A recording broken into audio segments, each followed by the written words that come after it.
La Delegación de Cultura del excelentísimo Ayuntamiento de Écija y a su delegada, a nuestra jefa, doña Laura Hurtado, se le ocurrió hacer estas cosas que nos parecen fantásticas, de ocupar nuestros espacios más emblemáticos para recuperar a nuestra gente y a nuestras raíces. En este caso estamos... ¿Se escucha bien? ¿No se escucha nada? ¿Ahora se escucha? Se escucha ya, ¿no? Bien.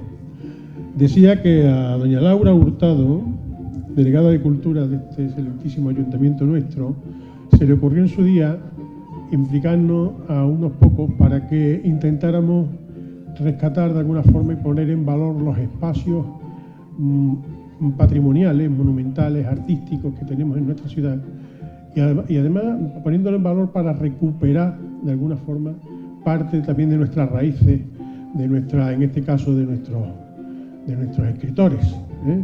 En este espacio, en esta plaza de San Juan, ya lo saben creo todos ustedes, aquí se ubica, en esa casa que tenemos aquí detrás, era la casa, no es exactamente, pero la que había antes que esta, porque supongo yo que sería restaurada posteriormente, la casa donde nació Luis Pérez de Guevara. En esta iglesia, la iglesia de San Juan, se bautizó Luis Pérez de Guevara.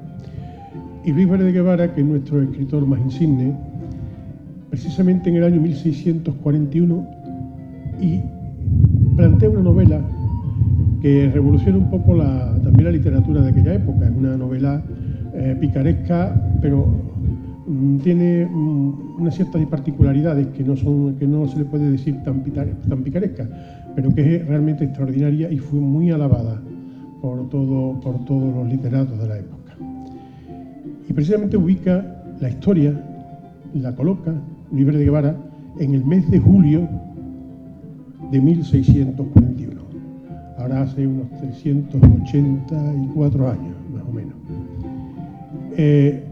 Y nosotros nos reunimos aquí pues para leer esa novela. Pero claro, para hacerlo, en aquella época se hacían las novelas que se hacían y con el vocabulario que se hacía, con la sintaxis que se utilizaba y con los términos que, bueno, pues era un poquito difícil, ¿no? Entonces la hemos actualizado y la hemos sintetizado. Hemos procurado dejarle el meollo, porque la novela todo tiene ya verán ustedes, de una actualidad extraordinaria por todo lo que dice. Y ya lo he dicho, nos han implicado aquí a una serie de personas que nos han convertido en los lectores. El año pasado tuvimos la experiencia, resultó, por lo menos los que estuvieron quedaron satisfechos y les gustó mucho, y creemos que aunque haya una sola persona más, 2 personas más, si fueran 4 serían estupendos, que conocieran por esta iniciativa al Diablo Cojuelo y lo que realmente es esta novela, ya merece la pena hacerlo. Y este es el mejor sitio. Y tenemos que agradecer a Rafael Amadeo Rojas, cuya casa es esa que tenemos aquí al lado, que nos ha dejado esta mesa, esas estatuitas del Diablo Cojuelo y de don Cleofás Pérez Zamullo. Es un verdadero artista, ya lo saben ustedes. Y bueno, la biblioteca municipal puede dejarnos esos libros que nos sirven un poco y por supuesto a Dolores, que es nuestra delegada de cultura también, nuestra técnico de cultura, que ha dado aquí el callo bastante, y bueno, y a todos los que van a leer. Espero que les guste y vamos a empezar ya, porque dijimos a las 9:30 y ya hemos pasado 6 o 7 minutos. Bien, El Diablo Cojuelo, original de don Luis Vélez de Guevara. Trancos 1 y 2. Huyendo el bachiller don Cleofás Leandro Pérez Zambullo por los tejados de Madrid, pues la justicia lo perseguía por un asunto de faldas, da con sus huesos en una vieja guardilla y escucha voces que lo llaman. Es el Diablo Cojuelo, que ha sido condenado por los infiernos y se halla preso en una probeta. El diablo le pide ayuda a don Cleofás y a cambio le promete enseñarle maravillas si así lo hace. Liberado, el cojuelo emprende con el bachiller un maravilloso y mágico viaje por los tejados. Leerán estos dos primeros trancos María del Carmen Fernández Pro y don Javier Madero Garfias.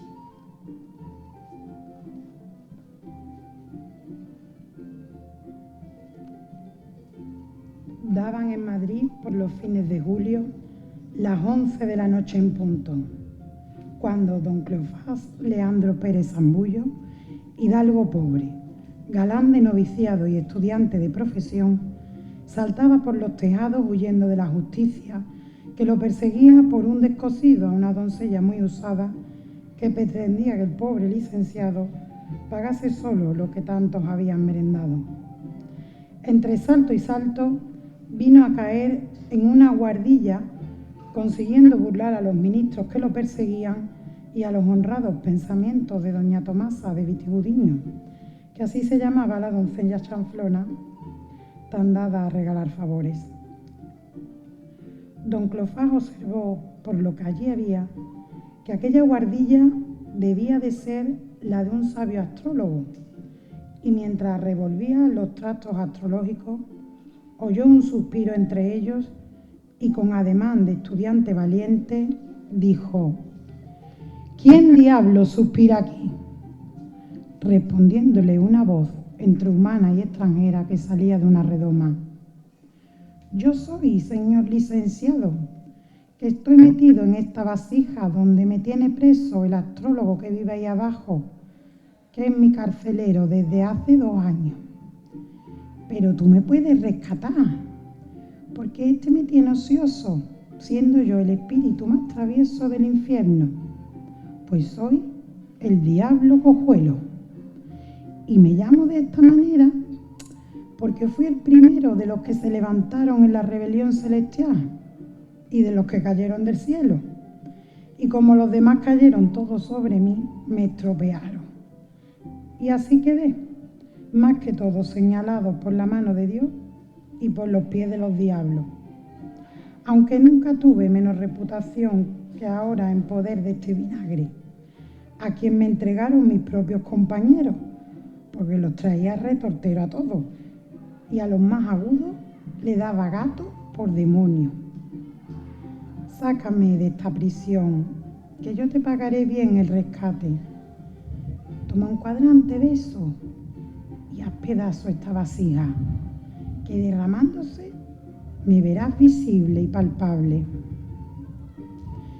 Y ejecutando don Cleofás lo que el espíritu le dijo, apareció ante él un hombrecillo pequeño, apoyado en 2 muletas, sembrado de grandes chichones, calabacino de testa, chato de narices, con la boca formidable y apuntalada solo por 2 colmillos, erizados los bigotes y muy claro de cabellera. Asco le dio a don Cleofás aquella figura, que tomándolo de la mano lo sacó por la guarda, y no parando de volar hasta hacer pie en el capitel de la Torre de San Salvador, que es la mayor atalaya de Madrid. Don Cleofás, díjole el cojuelo, desde esta picota de las nubes te he de enseñar todo lo más notable que a estas horas pasa en esta Babilonia. Y levantando los techos de los edificios, descubrió tanta variedad de sabandijas racionales que habitan esta arca del mundo.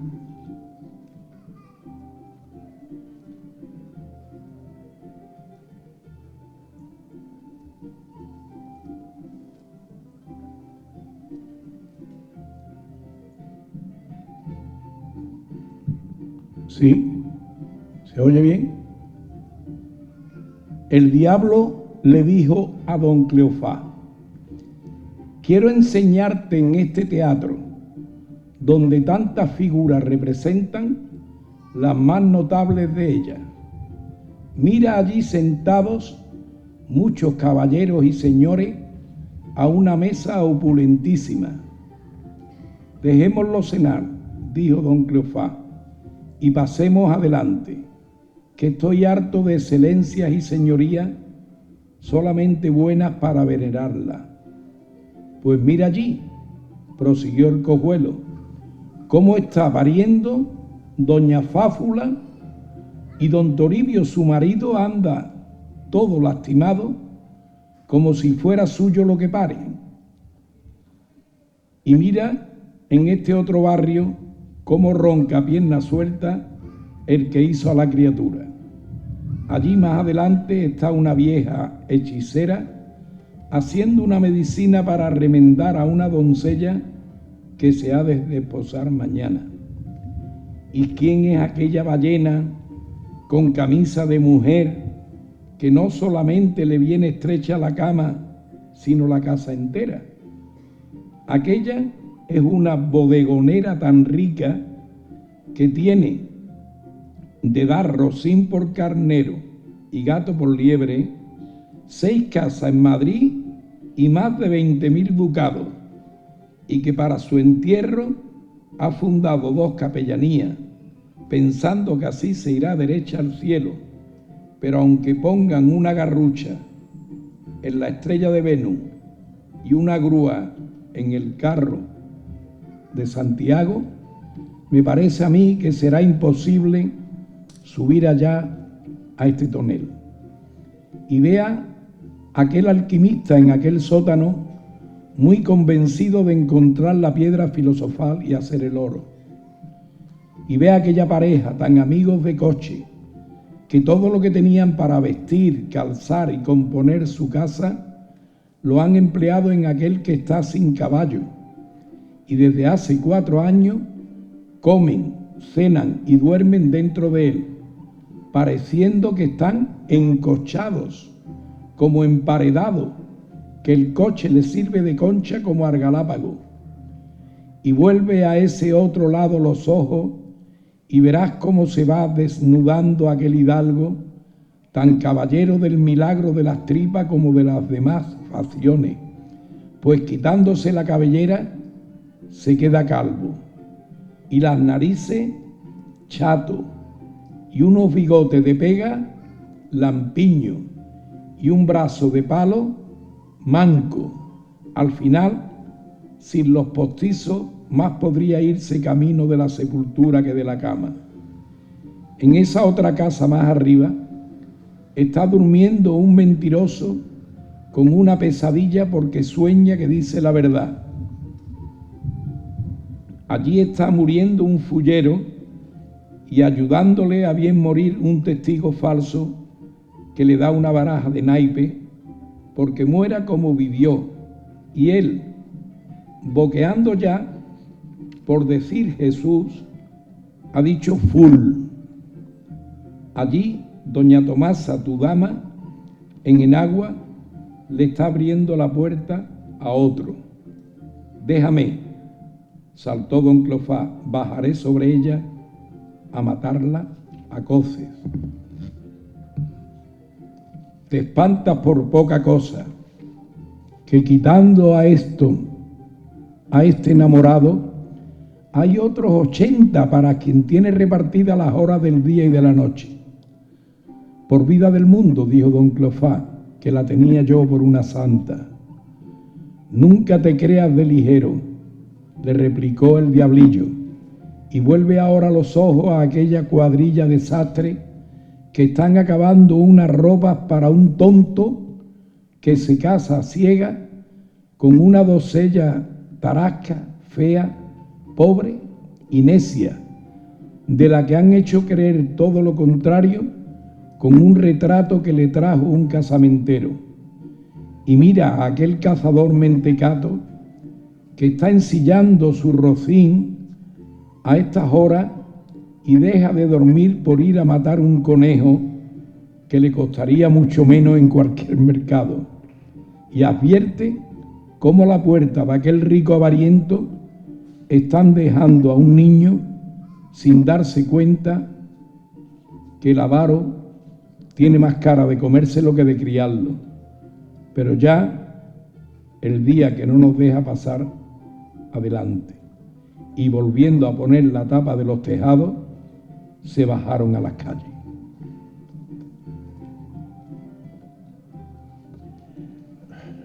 Mónica Vivoniente, bienvenido a nuestro querido amigo y compañero Juan Palomo, que ya el año pasado intervino con nosotros, estuvo con nosotros. Este año no ha podido ser, pero te hemos hecho mucho de menos. Tranco tercero. El Cojuelo y su bachiller llegan por los tejados a la calle de los gestos, que es donde se ensayan las caras que convienen para cada día.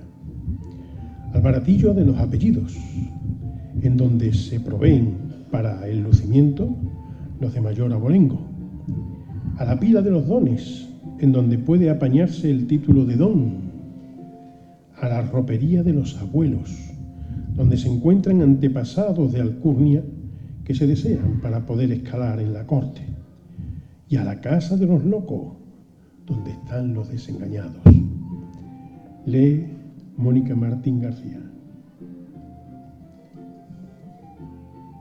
Ya comenzaba en el puchero humano de la corte a hervir hombres y mujeres, levantándose una polvareda de embustes y mentiras, cuando don Cleofás iba siguiendo a su camarada por una calle angosta, toda ella llena de espejos donde estaban muchas damas y lindos, mirándose y poniéndose diferentes posturas de bocas y semblantes. Esta se llama la calle de los gestos, que solamente saben de ella estas figuras de la corte, que vienen aquí a tomar el gesto como han de andar cada día. Pero salgamos a prisa, que con tener las tripas de demonio y no movérmelas las inmundias del infierno, me las revuelven estas sabandías. Salieron a una plaza donde había muchas viejas que habían sido damas cortesanas y otras muchas mozas que querían ser lo que las otras habían sido. Este es el baratillo de los apellidos, dijo el Cojuelo. Aquellas damas de pasas son las que cambian con estas mozas albillas, apellidos generosos que ya no han de menester, como Guzmán, Aguilar o Manrique de Lara. Los cede a quien las ha de menester ahora para el oficio que comienzan, y ellas se quedan con los más comunes, como López, Martínez o González. Y en esa otra plazuela se alquilan hermanos, primos y maridos, como lacayos y escuderos, para damas que quieren pasar a la corte con buena apariencia. Y ese edificio, ese gran edificio con la pila grande de piedra, llena de libros, de caballerías y novelas, es la pila de los dones. Y aquí se bautizan a los que vienen a la corte sin el don. Y en ese otro edificio con la portada pintada de sonajas, guitarras, gaitas, cencerros y cascabeles, de donde sale el ruido de mucho regocijo, esa es la casa de los locos, donde se castigan y curan las locuras que hasta ahora no las han parecido. Y entrándose en ella había un hombre muy bien vestido, escribiendo sobre la rodilla y sentado sobre una banqueta, tan enfrascado en su tarea que sin levantar los ojos del papel se había sacado uno con la pluma sin darse cuenta. Este es un loco que pretende arreglar las cuentas públicas, dijo el Cojuelo. Y allí está un criado que teniendo que comer se puso a servir. Y allí está un bailarín que se ha quedado sin son, bailando en seco.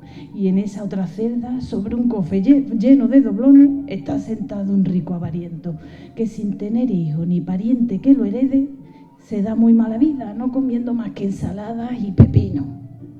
Viendo aquello, don Cleofás le dijo al Cojuelo: vámonos de aquí, no nos cojan y nos ingresen por alguna locura que nosotros ignoramos, porque en el mundo todos somos locos, los unos de los otros. Y salieron y a mano derecha dieron en una calle colgada de ataúdes, donde había muchos sepultureros abriendo sepulcros. Esta es la ropería de los abuelos, donde cualquiera puede con su dinero escoger lo que esté más a propósito. Mira allí, Aquel caballero cómo se está probando una abuela que ha de menester, y ese otro hijo de no se sabe quién que se está vistiendo un abuelo que le está viniendo largo detalle. Otro viene por allí con la justicia para que le devuelvan el suyo, que se lo habían robado y lo han encontrado colgado en la ropería. Ay, si necesitas algún abuelo o abuela para ganar calidad y crédito, a tiempo estamos. Anda ya, lo que necesito son dinero. ¿Qué abuelos tengo?, respondió Cleofás. Pues dejémonos de vanidades entonces, dijo el cojuelo, y vamos a descansar, que después seguiremos nuestras aventuras.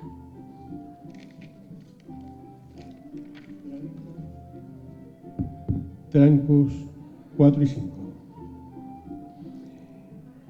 Advertido el infierno de la fuga del cojuelo, envía al demonio Cienllamas y a Chispa y Redina, demonios menores, con el encargo de encontrarlo y devolverlo a su prisión.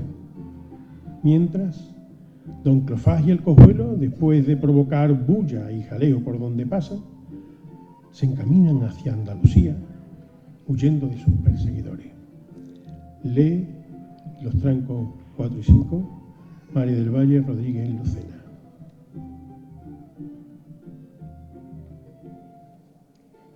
El astrólogo, que había sentido pasos en el desván la noche antes, halló los pedazos de la vasija y el espíritu ausente.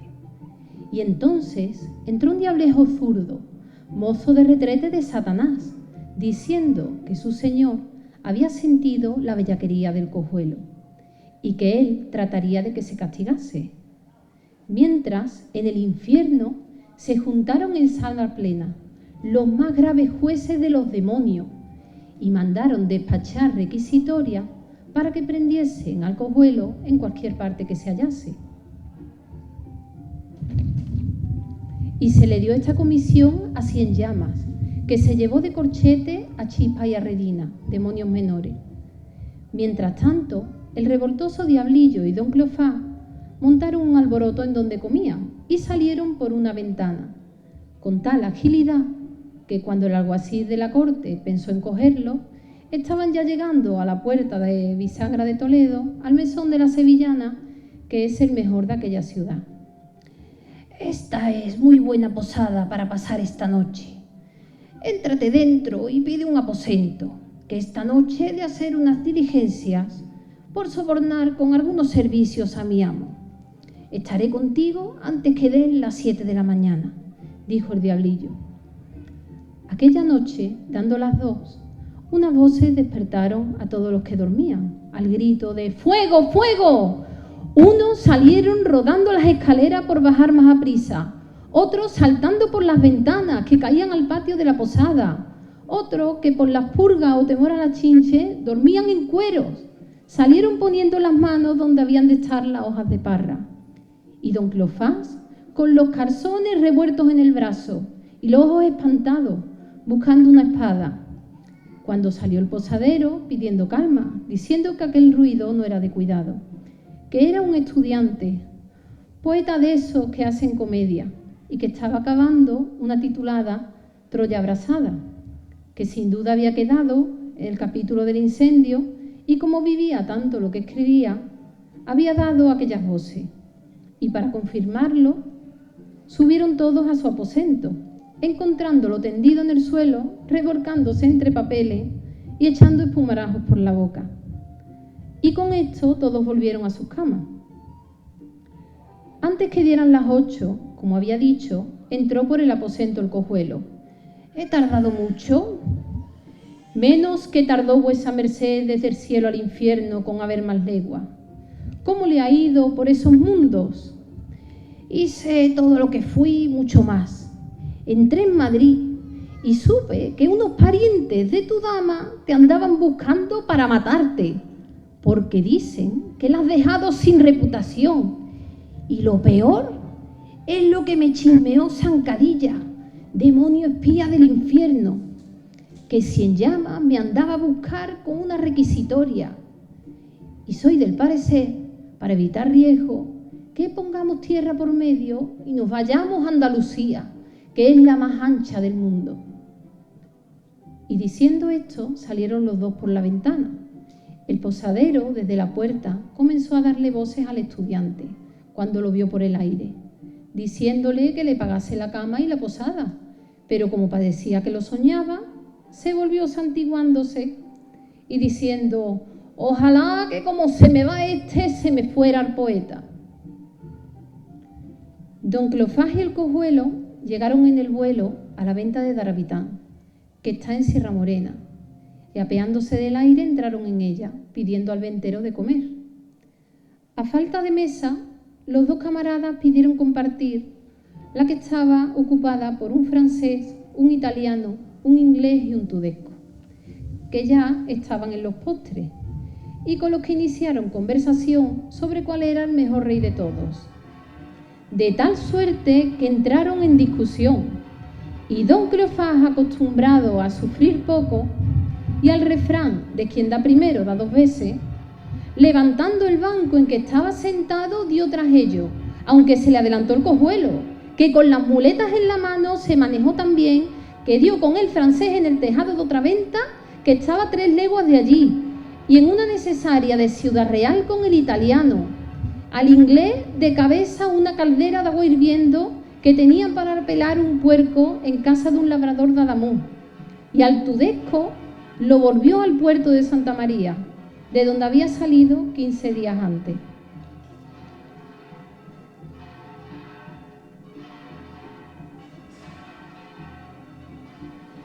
Tranco 6. El cojuelo y el bachiller llegan hasta Córdoba y de allí pasan a Écija, donde visitan su plaza mayor y provocan nuevo alboroto. Después salen hacia Sevilla. Lee Laura Hurtado Gálvez.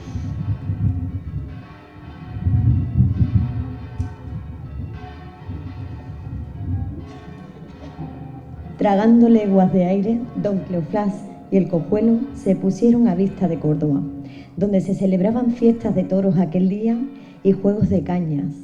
Tomaron posada en el mesón de las rejas y, llegando a la corredera, se pusieron a ver un juego de esgrima, mas como siempre acabaron don Cleofás y el cojuelo alborotando a la gente que había en el corro y apelando el primero a su capa y espada y el segundo a sus muletas. Hicieron tanta triza en el montón agavillado que fue menester echarles un toro para ponerlos en paz, hasta que llegaron unos alguaciles a caballo diciéndoles: «Señor licenciado y señor cojo, bajen acá que los llama el señor corregidor». Mas los dos camaradas, agarrándose a los ministros sus varas de justicia, se las quitaron de las manos de cuajo mientras les decían: «Síganos vuestras mercedes si se atreven a alcanzarnos». Y levantándose por el aire, pareciendo cohetes voladores, mientras los alguaciles gritaban, le pedían a los gorriones: «¡Favor a la justicia!». Salvando Guadalcázar, dieron sobre el rollo de Écija, diciéndole el cojuelo a don Cleofás: «Mira qué gentil árbol berroqueño, que suele llevar hombres como otros fruta. ¿Qué columna tan grande es esa? El celebrado rollo del mundo. Luego, ¿esta ciudad es Écija? Esta es Écija, la más fértil población de Andalucía», dijo el diablillo, «que tiene aquel sol por armas en la entrada de ese hermoso puente, cuyos ojos rasgados lloran a genil, caudaloso río que tiene su solar en Sierra Nevada, y después, haciendo con el darro maridaje de cristal, vienen a calzar la plata estos hermosos edificios y tanto pueblo de abril y mayo. De aquí fue García Sánchez de Badajoz, aquel insigne poeta castellano, y solamente en esta ciudad se coge el algodón, semilla que no nace en toda España, además de otros 24 frutos sin sembrarlos, de los que se valen para vivir la gente necesitada. También su comarca es fertilísima». Mientras iba el cojuelo refiriendo esto, llegaron a la plaza mayor de Écija, que es la más insigne de Andalucía, y junto a una fuente que tiene en medio de jaspe, con 4 ninfas gigantes de alabastro derramando lanzas de cristal, estaban unos ciegos sobre un banco de pie y mucha gente de capa parda de auditorio, cantando la relación que trataba de cómo una maldita dueña se había hecho preñar del diablo, habiendo parido una manada de lechones, y lo hacía con una letrilla que decía: Lucifer tiene muermo, Satanás sarna, y el diablo cojuelo tiene almorranas. Almorranas y muermos, salna y ladillas, su mujer se las quita con tenacillas. ¿Qué te parece lo que nos están cantando estos ciegos y las burlas que nos hacen?, preguntó el cojuelo a Cleofás. Ninguna raza de gente se atreve con nosotros si no son estos, que tienen más ánimos que los mayores ingenios, pero esta vez nos las van a pagar.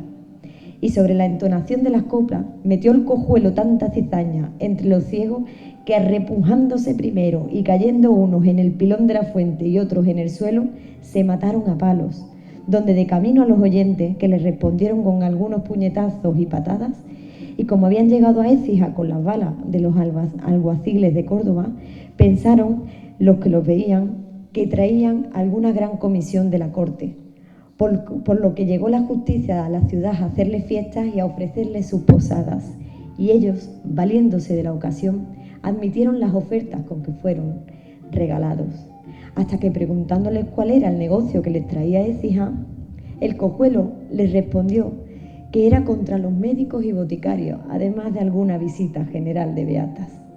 Parecióle al alguacil mayor, que no era lerdo, que hacían burlas de ellos, y quiso agarrarlos para meterlos en prisión por embaucadores, embusteros y alguaciles falsos. Mas levantando el cojuelo una polvadera de piedra azufre y haciendo a don Cleofás por la mano, se desaparecieron entre la cólera y la resolución de los ministros écijanos. Ya en el aire dejaron a la derecha Palma y luego la Monclova y a la hermosa villa de Fuentes, y llegaron de un vuelo al pie de las cuestas de Carmona, donde les anocheció, diciéndole don Cleofás a su amigo: camarada, descansemos un poco, que es mucho pajarear este. Y después, acomodándose boca arriba, paseó con los ojos de la bóveda celestial y le dijo al cojuelo: no me dirás, pues has vivido en aquellos barrios, si esas estrellas son tan grandes como dicen, y en qué cielo están, y cuántos cielos hay, y si es verdad que los planetas tienen epiciclos y el movimiento de cada ciclo, para que yo desengañe al mundo y no nos vendan imaginaciones por verdades. Don Cleofás, respondió el cojuelo, nuestra caída fue tan aprisa que no nos dejó reparar en nada, y a fe de que si Lucifer no se hubiera traído tras de sí la tercera parte de las estrellas, aún sería más liosa la astrología.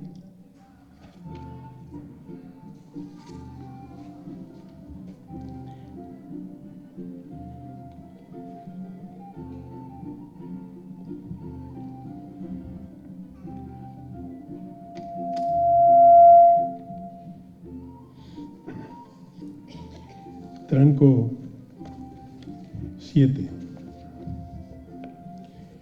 Los viajeros duermen cerca de Carmona y son despertados de pronto por un gran estruendo. Es el del cortejo de la fortuna.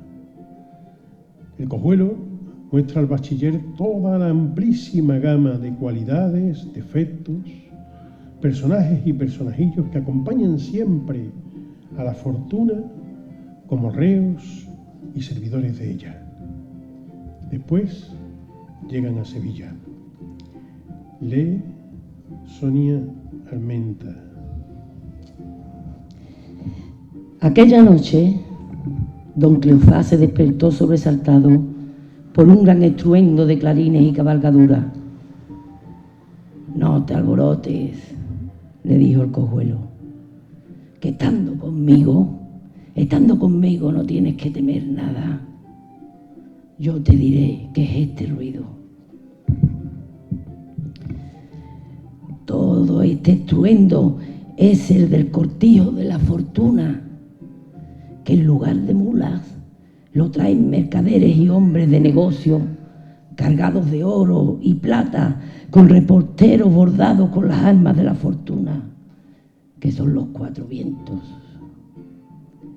Y esos que vienen a pie, esos son los lacayos de la fortuna, que son los mayores ingenios que ha tenido el mundo, entre los cuales se encuentra Homero, Virgilio, Ovidio, Horacio, Marcial, Petrarca, Dante, García Sánchez y otros muchos príncipes de la poesía. Pues han medrado poco, observó el estudiante, pues no han pasado de ser lacayos. Ay, amigo Cleofás, en la casa de la fortuna no hay quien tenga lo que merece. ¿Y qué grupo es ese? Con joyas de diamantes y vestidos de oro y perlas, que van sobre filósofos antiguos que les sirven de caballo y que tienen tan malos talles, jorobaos, cojos, mancos, calvos, narigones, tuertos, zurdos y balbucientes. Esos son potentados, príncipes y grandes señores del mundo que acompañan a la fortuna de quien han recibido las riquezas que tienen. Mas con ser tan poderosos y ricos son los más necios y miserables de la tierra. Y el carro triunfal de la fortuna es aquel del que tiran 50 emperadores griegos y romanos y al que siguen sus damas en elefantes. La primera dama es la necedad, que aunque fea, es muy favorecida. La mudanza es esa otra, esa que va dando promesas y no cumpliendo ninguna.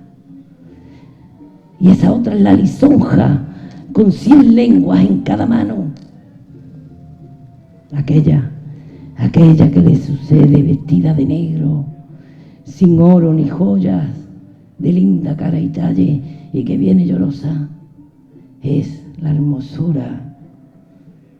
Una dama muy noble y muy olvidada de los favores de su ama. Y la envidia la sigue y la persigue con un vestido pajizo, bordado de basiliscos y corazones. Y esa otra, esa que viene, que parece que va preñada, es la ambición, que está sedienta de deseo y de imaginaciones. Mira, esa otra es la avaricia, que está cegada por el oro y no quiere tomar acero.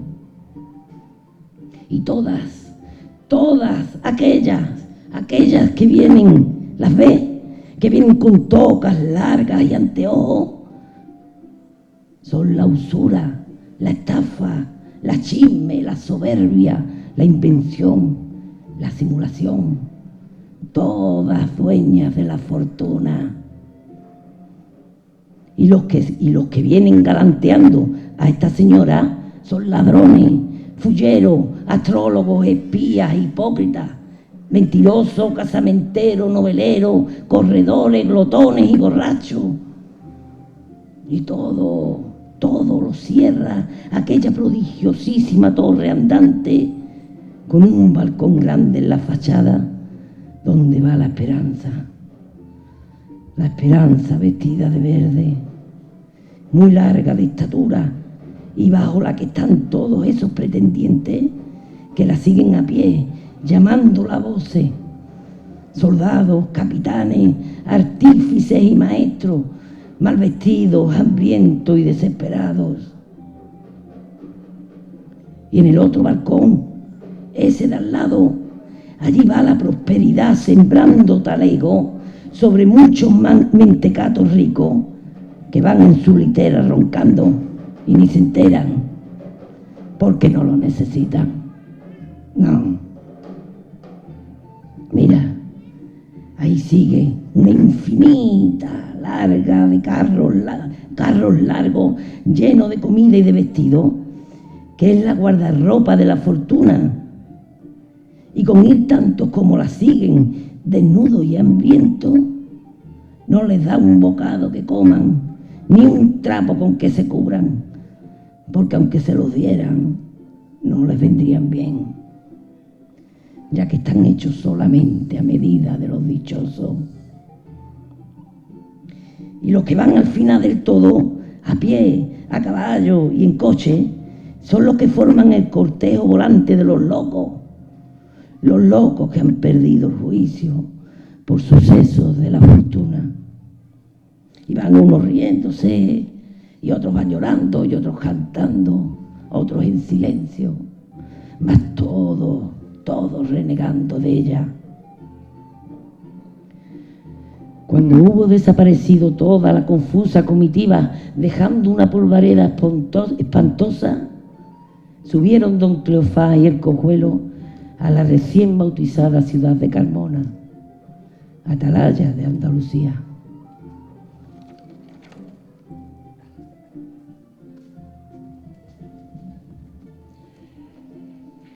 Tranco 8, antepenúltimo.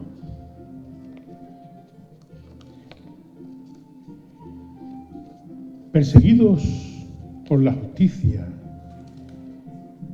por doña Tomasa y por los diablos, el bachiller y el cojuelo llegan a Sevilla y toman posada.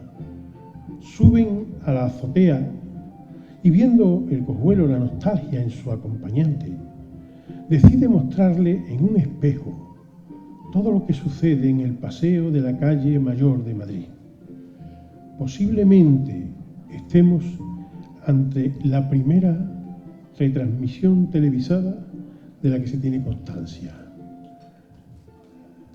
Lee María del Carmen Fernández Pro, Barbarroja. Doña Tomasa y su galán soldado había tomado una altera para ir a Sevilla, partiendo de Madrid con la requisitoria que hemos referido, en busca de don Cleofás, mientras que éste y el cojuelo se entretenían subidos a la azotea viendo los tejados de la ciudad. Al ver suspirar al estudiante, le preguntó el cojuelo: ¿de qué te has acordado, amigo mío? Me acordé de la calle Mayor de Madrid y de su insigne paseo a estas horas. Fácil cosa será verle, dijo el diablillo, y dirigiéndose a la señora Rufina María, que así se llamaba la posadera, le pidió el cojuelo un espejo con mucha cortesía y diciéndole que era para hacer magia y que se podía quedar para presenciarla, ya que sabía la inclinación que tenía por estas cosas. ¡Ay, señor!, respondió la mujer, si es magia me pierdo por ella, que nací en Triana y se echa la java como ninguna. Y tomando el cojuelo el espejo, dijo: aquí quiero enseñarle a los dos lo que a estas horas pasa en la calle Mayor de Madrid, que esto, además de yo, solo pueden hacerlo los demonios. Y dicho esto, comenzaron a verse por el espejo coches, carrozas, literas, sillas y caballeros a caballo. ¿Y qué es ese entierro tan suntuoso que pasa por la calle Mayor?, preguntó don Cleofás, que estaba tan aturdido como la posadera. Ese es el de nuestro astrólogo, respondió el cojuelo, que siendo su retiro tan grande cuando vivo, ordenó que lo paseasen por la calle Mayor después de muerto. Y tras pasear por toda Madrid a través del espejo, pasaron las horas hasta oscurecerse la tarde.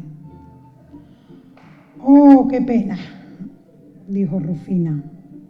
Está anocheciendo y ya se está borrando la imagen. Tome vuesa merced su espejo, dijo el cojuelo. Ya no se puede ver nada. Otro día le enseñaremos el río Manzanares, que se llama río porque se ríe de los que van a bañarse en él. No ha de menester mayor río Madrid, dijo don Cleofás, pues hay muchos en él que se ahogan en poca agua. Y con esto bajaron de la azotea, pues anochecía. Tranco 9, penúltimo. Don Cleofás y el Cojuelo pasean por Sevilla, visitando y conociendo la Academia de los Mayores Ingenios y la Taberna de los Peores Ladrones, lugar donde dan con ellos la justicia y los diablos, de los que escapan en el último momento. Lee Rafael Benjumea Gómez Duarte.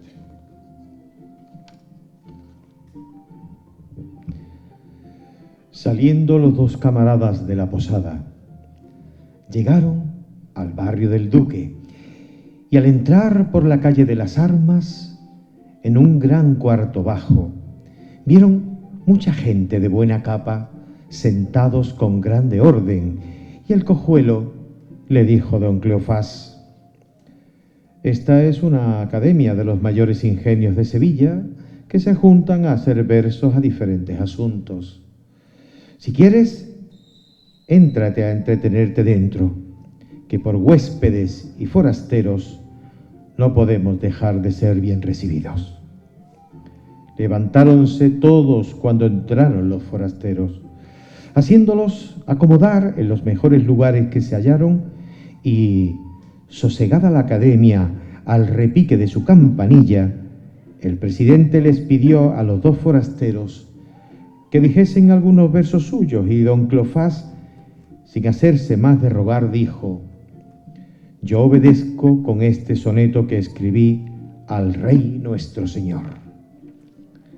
Callaron todos, y dijo con voz alta y airoso ademán: aquel que más allá de hombre, vestido de sus propios augustos esplendores, al sol por virrey tiene, y en mayores climas su nombre estrecha esclarecido.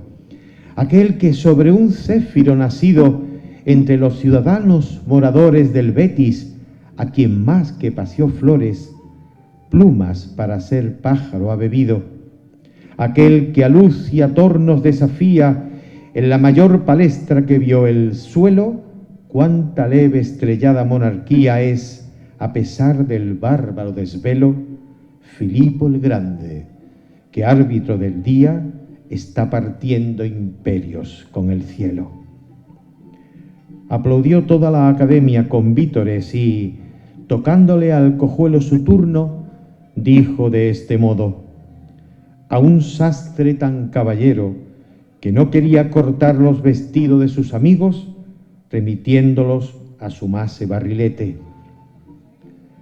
Pánfilo, ya que los eternos dioses, por el secreto fin de su juicio, no te han hecho tribuno ni patricio, con que a la dignidad del César oses, razón será que el ánimo reposes, haciendo en ti oblación y sacrificio, que dicen que no acudes a tu oficio, estos que cortan lo que tú no coses. Los ojos vuelve a tu primer estado, las togas cose y de vestirlas deja, que un plebeyo no aspira al consulado. Esto, Pánfilo, Roma te aconseja, no digan que de plumas que has hurtado te has querido vestir como corneja. El soneto fue aplaudido por toda la academia, diciendo que parecía epigrama de Marcial, y pidiendo el conde de la Torre a don Cleofás y al Cojuelo que honrasen aquella junta lo que estuviesen en Sevilla, y que dijesen los nombres supuestos con que habían de asistirla. Don Cleofás dijo que se llamaba el engañado y el Cojuelo el engañador. Y repartiendo los asuntos para la academia venidera, nombraron por presidente de ella al engañado y por fiscal al engañador, haciéndoles lisonja por forasteros y porque les pareció a todos que eran ingenios singulares. Cuando aún no eran las 9, don Cleofás y el Cojuelo se bajaron hacia la Alameda, y al revolver una calle oyeron grandes carcajadas de risa y aplausos de regocijo en una casa baja. Don Cleofás le preguntó al Cojuelo: ¿qué casa era aquella? Este se llama el garito de los pobres, que aquí se juntan todos después de haber pedido durante el día a entretenerse y a jugar y a repartirse los puestos donde han de mendigar al otro día para no pisarse las limosnas. Entremos dentro, haciéndonos invisibles, y nos entretendremos un rato. Y entrándose por un balconcillo, bajaron por un caracolillo a una sala ocupada por muchos pobres entretenidos en jugar a los naipes. Y a la vez que entraba don Cleofás y su compañero, una pobra llegó diciendo: «Ya viene el diablo cojuelo», a lo que don Cleofás alterado exclamó: «Juro a Dios que nos ha conocido».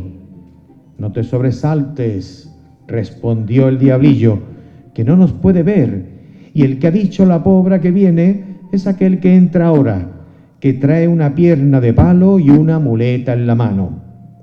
Por lo que entre ellos lo llaman el diablo cojuelo, por mal nombre, que es un bellaco, malpobre, embustero y traidor, y estoy harto de él y de ellos, porque lo llaman así, que es una sátira que me han hecho con esto y que yo he sentido mucho. En esto se había acomodado en el suelo Piedepalo, el diablo cojuelo segundo de este nombre, y entró el murciélago, así llamado porque pedía de noche, acompañado por sopa en vino, al que había encontrado agazapado y como una cuba en una taberna. Y aunque los convidados a sus asientos, aunque los convidaron a sus asientos el chicharra y el gallo, el uno que cantaba pidiendo por las siestas en verano y el otro que mendigaba por la madrugada, se sentaron en el suelo porque cualquier cosa más alta les daba vértigos. Y estando en esto, entró otro pobre a quien llaman el duque, y todos se levantaron a hacerle cortesía. Y cuando se juntaban con el marqués de los Chapines, entraron por las puertas Cienllamas, Chispa y Redina preguntando: «¿Quién es aquí el diablo cojuelo? Que he tenido soplo que está en este garito de los pobres, y no ha de salir ninguno de este aposento hasta reconocerlos a todos». Viendo esto, el verdadero diablo cojuelo, como quien deja la capa al toro, dejó a Cienllamas cebado con el pobrismo, y cogiendo presto a don Cleofás, se salieron por el garito, por el caracolillo. «Este es», dijo el duque señalando a Piedepalo. Cienllamas, Chispas y Redina comenzaron a sacarle arrastrándolo entre puñetazos y mojicones, cuando el marqués dijo: «¿Por qué hemos de consentir que lleve preso un alguacil a un pobrete como el cojuelo? Por vida de la marquesa, que no lo ha de llevar». Y haciéndose todos de su parte, apagaron las luces y comenzaron con los asientos y con las muletas a zamarrear a oscuras a Cienllamas y a sus corchetes.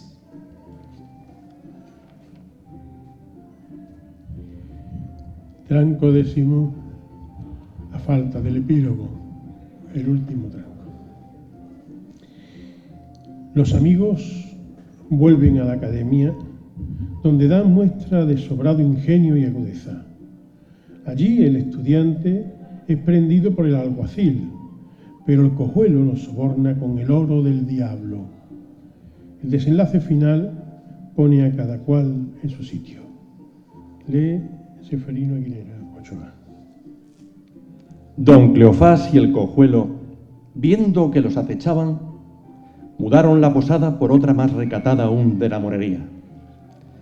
Y al anochecer partieron a la academia, donde les esperaban todos los ingenios, y sentándose en los lugares que les tocaban y haciendo señal con la campanilla para obligar al silencio, don Cleofás, llamado el engañado en la academia, hizo una oración excelentísima en verso de Silva, y después dijo: «Premática y ordenanzas que se han de guardar de la ingeniosa academia sevillana desde hoy en adelante.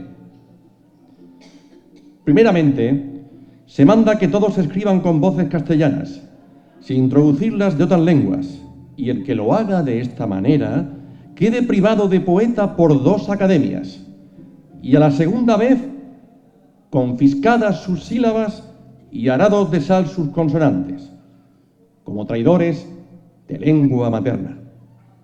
Igualmente, por cuanto celebraron el Fénix y el ave Fénix en tantos géneros de versos, sin haberle conocido, ni haber ningún testigo de vista de su nido, mandamos que se ponga perpetuo silencio en su memoria, atento que es pájaro de ningún provecho para nadie, pues ni sus plumas sirven en las galas cortesanas ni militares, ni nadie ha escrito con ellas, ni su voz ha dado música a ningún melancólico, ni sus pechugas alimento a ningún enfermo, que es pájaro duende.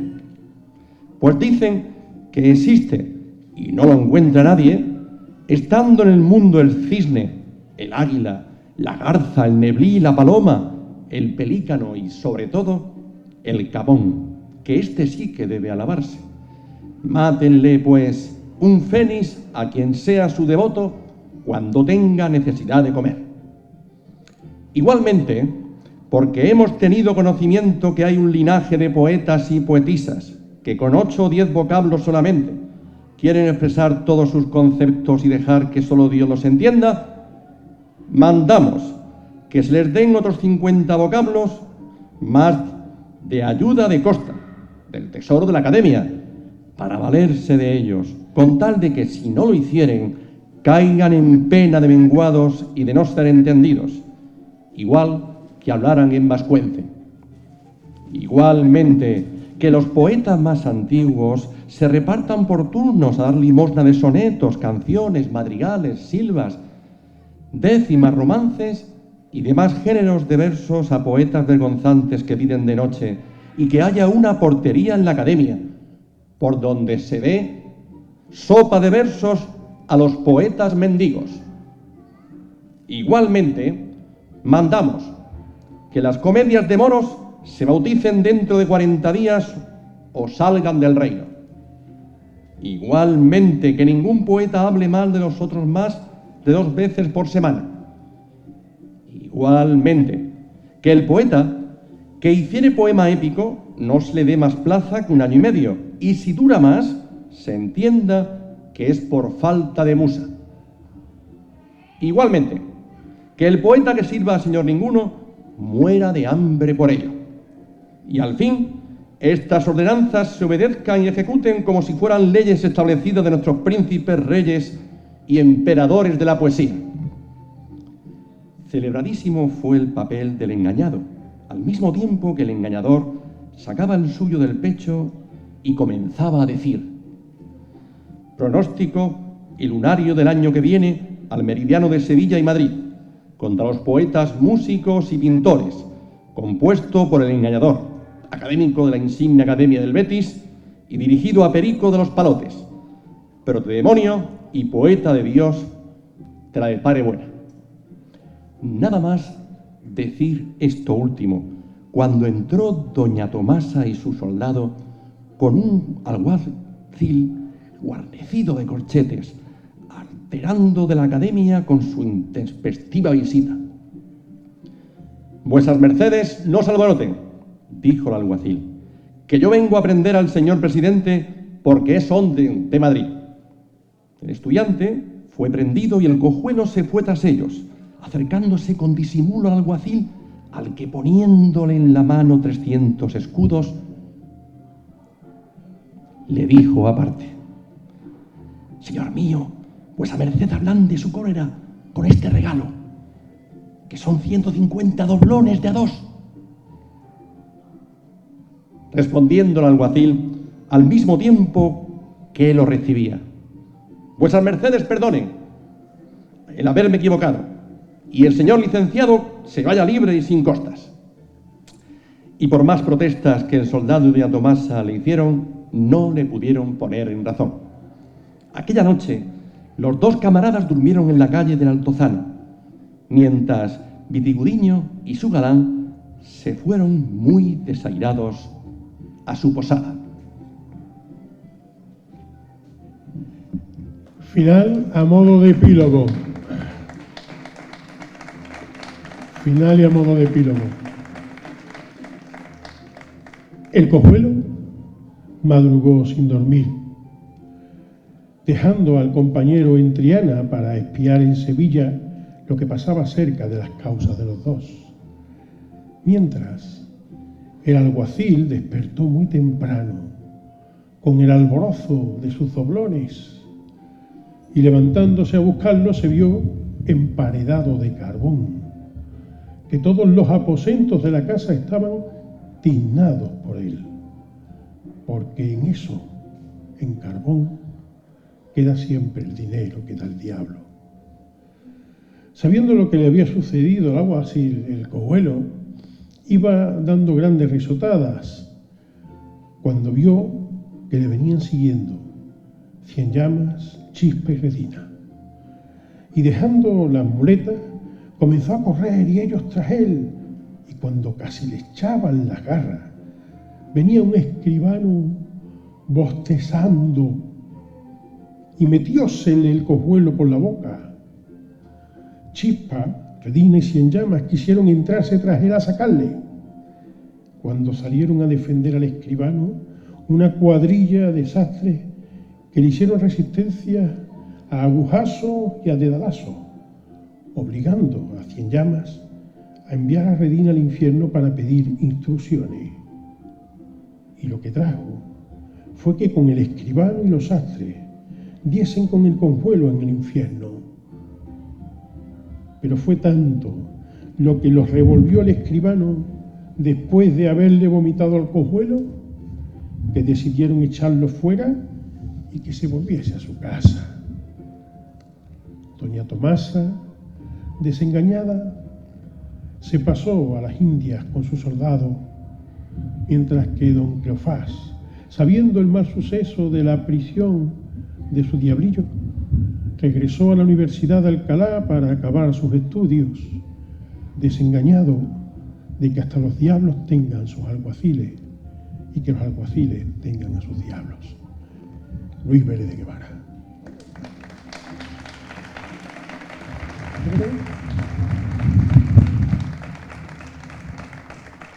Nuestra delegada de Cultura. Enhorabuena, Paco.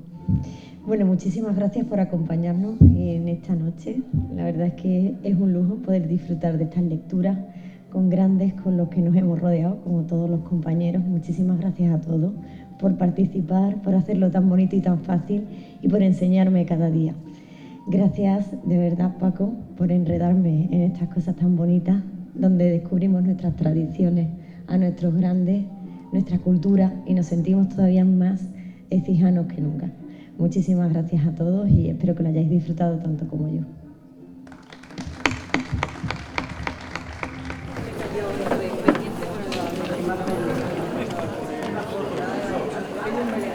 Anda, listo.